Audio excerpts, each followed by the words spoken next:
नमस्कार प्रणाम। मैं आपका अपना विशु राय हाजिर हूँ विश्व वारदात तक की एक और नई कहानी के साथ।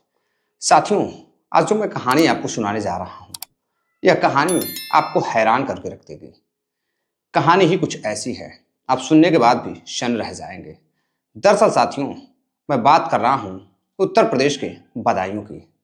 बदायूं में 11 जनवरी साल 2025 यानी कि इसी साल 11 जनवरी को एक महिला और एक उसकी छोटी 3 वर्षीय पोती घर के बाहर टीन शेड में सो रहे थे। जैसे ही सुबह होती है, घर के परिजन देखते हैं कि घर में से टीन शेड से अभी कोई बाहर नहीं आया है। तभी कुछ लोग टीन शेड में जाते हैं और जाकर देखते हैं तो चारपाई पर एक महिला लहूलुहान पड़ी हुई थी और जो छोटी पोती थी 3 साल की कल्पना, वह भी वहीं पर मृत पड़ी थी। चारों तरफ खून फैला हुआ था। अब उसे देखते ही घर वाले चीखने लगते हैं, चिल्लाने लगते हैं। 20 से 25 साल का बेटा भी रहता है, वह भी अपनी माँ को मृत देखकर और अपनी बेटी को मृत देखकर चिल्लाने लगता है, चीखने लगता है। अब जोर जोर से आवाज़ें बाहर जाने लगती है तो आसपास के लोग, गांव के लोग सोचते हैं, भाई क्या बात हो गई, आखिर ऐसी कौन सी बात हो गई कि बगल वाले घर से जोर जोर से आवाजें आ रही हैं, लोग रो रहे हैं, चिल्ला रहे हैं। अब फौरन ही आसपास के लोग दौड़कर, सुबह करीब 5 बज रहे थे, अब दौड़कर जब जाते हैं तो साथियों लोग देखते हैं कि वहां पर 3-4 लोग परिवार के जोर जोर से चिल्ला रहे हैं, रो रहे हैं और रोते रोते गिर जा रहे हैं। अब लोग पड़ोसी दौड़ते हुए जाकर देखते हैं, पूछते हैं, भाई क्या बात हो गई, क्यों रो रहे हो? तो लड़का भागता हुआ और घर में एक और महिला भागते हुए बताती है कि किसी ने माँ जी का कत्ल कर दिया है, यानी कि उसकी सास का कत्ल कर दिया है और साथ में उसकी बेटी को भी मार डाला है, 3 साल की मासूम बेटी को भी। अब गांव वाले जब देखते हैं तो पूरे गांव में मातम छा जाता है। एक 45 वर्षीय महिला जिसका नाम मीना रहता है और एक 3 वर्षीय मासूम सी प्यारी सी बेटी जिसका नाम कल्पना रहता है। अब जब गांव वाले मृत लाश को देखते हैं दोनों को, तो वह हैरान रह जाते हैं, उनकी आंखों से आंसू निकलने लगते हैं। अब फौरन ही पुलिस को फोन किया जाता है। मौका वारदात पर पुलिस सुबह ही सुबह पहुंचती है और जो दृश्य था उसे देखकर पुलिस वाले भी हैरान थे कि किसी ने महिला को, तो चलो 45 साल की महिला थी, किसी कारणवश उसे मारा होगा, लेकिन उस छोटी सी 3 साल की मासूम सी बच्ची जो सही से बोल भी नहीं सकती है, पहचान भी नहीं सकती है, अभी पूरी दुनिया उसे देखनी थी, पूरी जिंदगी गुजारनी थी, उस मासूम सी बिटिया को भी उस दरिंदे ने मार डाला। अब साथियों, पुलिस फौरन ही बॉडी को पोस्टमार्टम के लिए दोनों को भेजती है। पोस्टमार्टम होता है, उधर पूरा परिवार, पूरा गांव, आसपास के लोग सन्न थे, उनकी रूह कांप गई थी इस घटना को देखकर। लोग सदमे में थे, गांव गांव में तरह तरह की चर्चाएं हो रही थी। इधर पुलिस सबसे पहले पोस्टमार्टम कराती है, कराने के बाद बॉडी का अंतिम संस्कार करवाती है। घर पर मातम फैला हुआ था। छोटी सी बिटिया का पिता अजय, वह भी रोते रोते बेहोश हो जा रहा था, गिर जा रहा था। डॉक्टर बुलाया जाता है, डॉक्टर्स आकर इलाज वगैरह करते, कुछ दवाइयाँ वगैरह देते हैं। अजय की बीवी की भी हालत खराब हो जाती है। अब इधर पिता, जो अजय का पिता रहता है, यानी कि मृत महिला का जो पति रहता है, रामूनाथ, वह कहीं बाहर गया हुआ था। उसे जब पता चलता है तो वह भी भागता हुआ आता है और रो रो कर उसका भी बुरा हाल रहता है। अब साथियों, इधर पुलिस जांच पड़ताल में जुट जाती है। करीब 90 घंटे बीत जाते हैं, यानी कि 3 दिन से ज़्यादा गुजर जाता है, कुछ पता नहीं चलता है। इधर पुलिस मुखबिर लगाती है कि आखिर कातिल कौन है, किसने कत्ल किया होगा। अब पुलिस शक करती है और फिर पिता 2 लोगों का, गांव के ही लोगों का नाम लेता है और पुलिस गांव के ही 2 लोगों को गिरफ्तार करती है। पूछताछ करती है, कॉल डिटेल्स वगैरह खंगालती है, तो कहीं से कुछ क्लू नहीं मिल रहा था। पुलिस ने उसे छोड़ दिया। पुलिस को जब कोई सबूत नहीं मिला उसके खिलाफ, तो पुलिस ने उसे छोड़ दिया और फिर जांच आगे बढ़ाना शुरू किया। जांच आगे बढ़ाती है तो जो मृत महिला थी उसकी कॉल डिटेल्स और पूरे फैमिली की कॉल डिटेल्स पुलिस निकलवाती है। तो पता चलता है कि महिला फोन पर सबसे ज्यादा बात वो अपनी बहन से करती थी, यानी कि अजय के मौसी से करती थी। और उस दिन अजय के मौसी से उसकी बात हुई थी, लेकिन फिर कत्ल के कुछ देर बाद अजय की भी अपने मौसी से बात हुई थी। अब इधर पुलिस फौरन ही उसके मौसी से बातचीत करती है। तभी एक मुखबिर पुलिस को एक ऐसी बात बताता है, एक ऐसी कहानी बताता है, जिसको सुनकर पुलिस वाले मात्र 90 घंटे के अंदर ही इस कत्ल का खुलासा कर देते हैं। और फिर एक ऐसा व्यक्ति पकड़ा जाता है जिस पर किसी को यकीन नहीं हो रहा था। दरअसल साथियों, इस घटना की शुरुआत होती है तकरीबन आज से 1 साल पहले।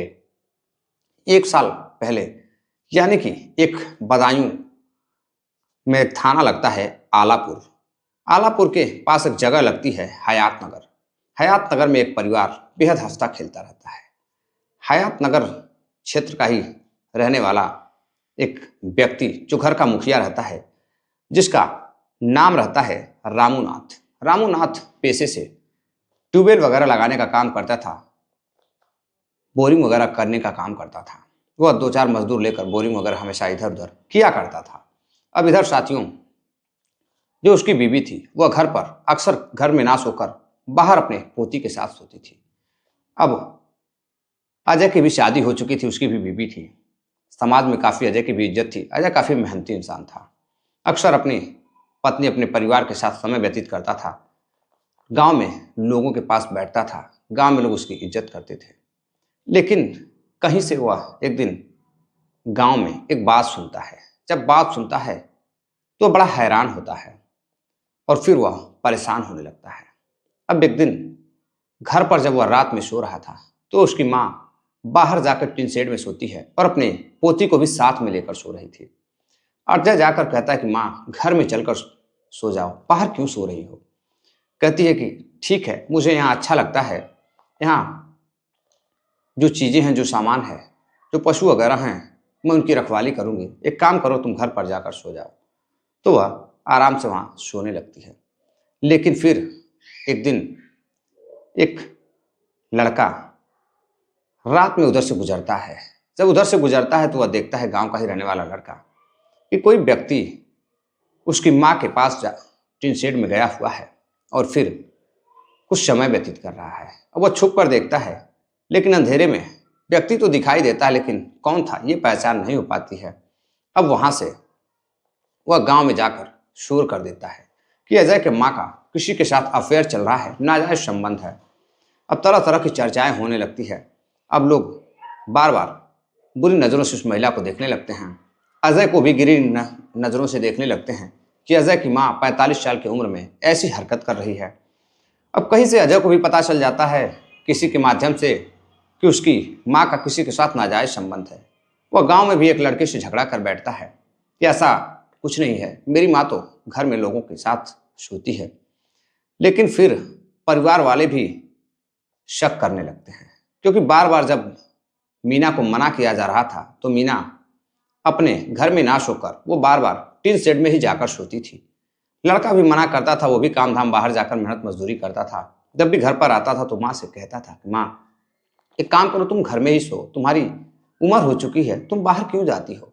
तो कहती है, मुझे बाहर काफ़ी अच्छी टिन शेड में नींद आती है और साथ में अपनी पोती को भी तो ले जा रही हूँ। बार बार पोती को भी ले जाकर सोती थी और फिर किसी एक गांव के ही मर्द के साथ उसका अफेयर चलने लगता है। पति आए दिन कहीं ना कहीं बोरिंग करने के लिए, ट्यूबवेल वगैरह लगाने के लिए रामूनाथ जाता था और इधर मीना एक ऐसे व्यक्ति के साथ, गांव का ही एक रहने वाला व्यक्ति, रोजाना जब रात होती थी तो खाना खाने के बाद तकरीबन 9 बजे मीना सोने के लिए टिन शेड में जाती थी और फिर अपने प्रेमी को फोन करती थी और चुपके से उसका प्रेमी उसके टिन शेड में आता था और 3 साल की मासूम सी बेटी को कुछ पता नहीं चलता था। इधर प्रेमी पूरी रात घंटों उस महिला के साथ फिजिकल रिलेशन में रहता, शारीरिक संबंध बनाता और उसके बाद जैसे ही सुबह होने वाली होती वह धीरे से चुपचाप चला जाता। अब जब भी उसे अपने प्रेमी के साथ मिलना होता था तो कोई ना कोई बहाना करके टिन शेड में जाकर सो जाती थी। धीरे धीरे समय बीतता गया। बार बार उसका पति भी मीना को मना करता था, रामूनाथ, कि बार बार तुम सोने उसमें क्यों जाती हो, क्या बात है। अब घर वालों को शक होने लगता है। पति भी डांट फटकार लगाता है, झगड़े करता है कि आज के बाद टीन शेड में तुम नहीं जाओगी। बहुत सारी तुम्हारे लिए अफवाहें उड़ रही हैं कि तुमने किसी के साथ तुम्हारा कुछ संबंध है। क्या ऐसा है क्या? महिला झगड़ा करने लगती है पति से, लड़के से भी झगड़ा करती है।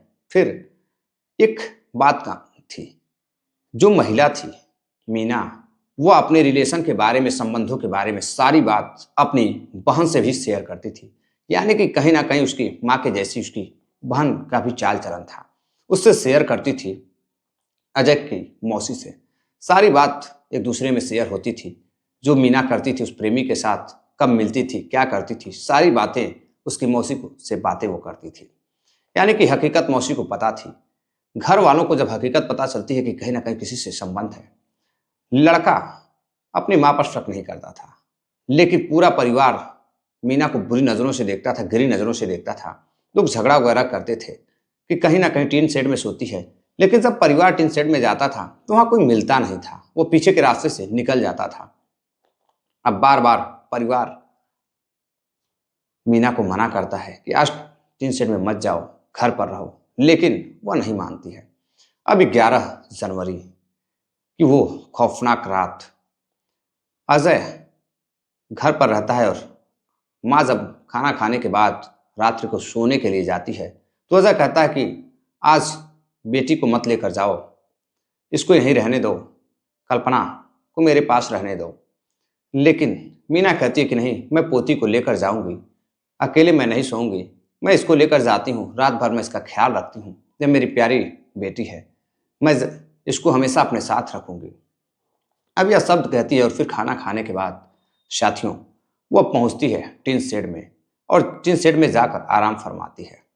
तभी एक व्यक्ति, उसका प्रेमी उसके साथ आता है पिछले रास्ते से और चुपचाप आता है और फिर अपने प्रेमिका मीना के साथ, जिसकी उम्र 45 साल रहती है, उसके साथ 25 साल बेटा भी रहता है, 25 साल का, और उस अपनी प्रेमिका के साथ आपत्तिजनक स्थिति में संबंध बनाने लगता है। इधर पोती सो रही थी। तभी कहीं से अजय की नींद खुल जाती है तो वह टहलते हुए टार्च की रोशनी लेकर, यानी कि टार्च जलाता है और फिर टीन सेट की तरफ, उसे कुछ शक होता है तो वह निकल लेता है। जब टीन सेट की तरफ जाता है तो वह देखता है साथियों कि आपत्तिजनक स्थिति में उसकी माँ के साथ रोशनी में कोई दिखाई दे रहा है और फौरन ही जैसे वहां वह पहुंचता है वह व्यक्ति वहां से फरार हो जाता है, वह पहचान नहीं पाता है। अब इधर अजय अपनी माँ से देखता है तो शरीर पर ढंग से एक भी कपड़े नहीं थे। अजय अपनी माँ से कहता है कि माँ, ये सब तुम क्या कर रही थी, वह व्यक्ति कौन है, मुझे जल्दी से बताओ। अब गुस्से में लाल हो जाता है अजय। भला किसी की माँ किसी के साथ गलत काम कर रही हो तो बेटा कैसे बर्दाश्त कर सकता है। अब अजय खून से लाल हो जाता है, चेहरा बिल्कुल लाल, और अपनी माँ से कहता है जल्दी बताओ मुझे वह कौन था। उसकी माँ झगड़े करने लगती है और कहती है कि तुमसे क्या मतलब है, तुम क्या करोगे जानकर, तुम जाकर अपनी जिंदगी जियो, तुम अपना काम करो, कोई नहीं था। कहता है कि मैं सबसे बताऊंगा और मुझे सच सच बताओ कि वह कौन था, वरना अभी मैं कुछ कर बैठूंगा, मुझे कुछ भी अच्छा नहीं लग रहा है। अब बिल्कुल गुस्से से लाल हो जाता है अजय, साथियों पागल हो जाता है अपनी माँ को इस स्थिति में देखकर कि जिसका बेटा 25 साल का हो, उसकी माँ 45 साल की उम्र में इश्क लड़ा रही हो। अब अजय बिल्कुल गुस्से में लाल होता गया। उसकी माँ लड़ती रही, झगड़ती रही, जो भी अजय बोलता था उसका उल्टा उसकी माँ बोलती रही। अब इसी बात पर अजय के पास में ही एक डंडा पड़ा था, लाठी टाइप का। साथियों उस डंडे को उठाता है और अपनी माँ के सर पर जोरदार प्रहार करता है और एक नहीं 3-4 वार करता है गुस्से में, और 3 से 4 जो लाठियां थी खूंटी टाइप की वह उसके सर पर लगता है और वहीं उसकी माँ लहूलुहान हो जाती है। लेकिन गलती से एक डंडा जो होता है वह उसकी पोथी के सर पर जाकर लगता है और वह मौकाए वारदात पर, यानी कि वहीं तुरंत खत्म हो जाती है उसकी जिंदगी। यानी कि गलती से अजय ने अपनी माँ को तो मारा ही, लेकिन अपनी बेटी को, यानी कि अपनी माँ के पोती को भी वहीं पर खत्म कर दिया। अब पुलिस कॉल डिटेल्स निकालती है, कहीं से कुछ पता नहीं चलता है। कॉल डिटेल्स निकालती है तो उसके मौसी से बात हुई थी और अजय सुबह में अपने मौसी को फोन करता है और कहता है कि मौसी, माँ और बेटी को किसी ने मार डाला है, कल्पना को मार डाला है। वह कौन है पता नहीं चल रहा है। मौसी उसकी कहती है कि देखो तुम लोग झूठ मत बोलो, मुझे पता है कि इसमें परिवार शामिल है और तुम लोगों ने ही मारा होगा। अजय कहता अगर मुझे मारना होता तो मैं अपनी बेटी को क्यों मारता। उसकी आंखों से आंसू निकल रहे थे, रो रो कर बुरा हाल था। मौसी से जब पुलिस बातचीत करती है तो मौसी पुलिस को बताती है कि यह लोग कई बार उसे मारने की कोशिश करते थे, लड़ाई झगड़ा करते थे। उसका एक व्यक्ति के साथ नाजायज संबंध था, इसलिए लोग उसे पसंद नहीं करते थे।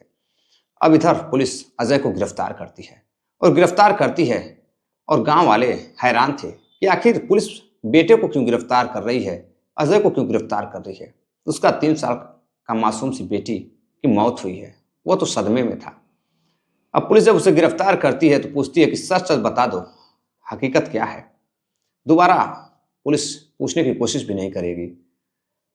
तुरंत ही वह टूट जाता है और जोर जोर से रोने लगता है। कहता है साहब, मैं अपनी बेटी को नहीं मारना चाहता था, मैं लाठियों से वार कर रहा था अपनी मां पर। वह आपत्तिजनक स्थिति में एक व्यक्ति के साथ थी और मैंने देखा और जब मां से पूछा तो बताने की कोशिश नहीं की और नहीं तो गंदी गंदी गालियां देने लगती है, डांट फटकार लगाने लगती है। मुझे समझाने की कोशिश कर रही थी, भगा रही थी, इसलिए मुझे गुस्सा आ गया। समाज में लोग मेरे खिलाफ तरह तरह की बातें कर रहे थे, मेरी माँ को लेकर चर्चाएं गांव में चल रही थी। मुझे बर्दाश्त नहीं हुआ और जब मैं आंखों से देखा तो मैं गुस्से में आपा खो बैठा और अपनी माँ को मारा। लेकिन गलती से एक डंडा मेरी बेटी के सर पर लगा और वहीं उसकी मौत हो गई। अब अपनी बेटी और माँ को खोने के बाद अब अजय का बुरा हाल हो जाता है। जब होश आता है तो अजय काफी गम में था कि गलती से उसने अपनी बेटी को भी मार दिया। इधर पुलिस अजय को गिरफ्तार करती है साथियों और माँ और अपने बेटे की कत्ल के जुर्म में जेल भेज देती है। तो साथियों, ये थी पूरी कहानी। इस घटनाक्रम को सुनाने का उद्देश्य आपको जागरूक करना है, किसी को हैरान करना या परेशान करना नहीं है, किसी की भावनाओं को ठेस पहुंचाना नहीं है।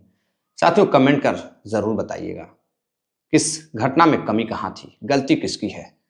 तो अपना ख्याल रखिएगा। मिलते हैं एक और नई कहानी के साथ, तब तक के लिए नमस्कार, जय हिंद।